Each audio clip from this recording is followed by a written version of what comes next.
লুটপাটের শিকার দেশের ৫ ইসলামী ব্যাংককে একীভূত করে কার্যক্রম শুরুর পথে সম্মিলিত ইসলামী ব্যাংক। অন্যান্য দেশে পুরানো হলেও আর্থিক প্রতিষ্ঠান অধিগ্রহণের ঘটনা বাংলাদেশে এই প্রথম। মূলত অনিয়মের মাধ্যমে ব্যাংকগুলো থেকে বের করা বেশিরভাগ অর্থ পাচারের কারণেই ভঙ্গুর হয়ে পড়ে প্রতিষ্ঠানগুলো।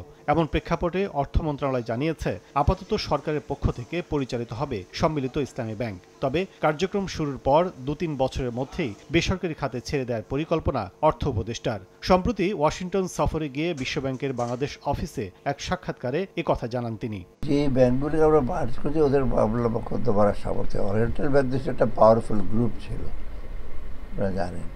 তো ওরা কেস করে, কিন্তু আনফর্চুনেটলি যারা কিনেছে আমি বলবো তাদেরই দুর্বলতা। একটা মালয়েশিয়ান কোম্পানি কিনেছে, তো ওরা যে ম্যানেজমেন্ট, ওদের আরও অনেক জায়গায় ব্যাংক টেক আছে, কিন্তু এখানে যে ম্যানেজমেন্টকে দিয়েছে দে আর নট ভেরি এফিশিয়েন্ট।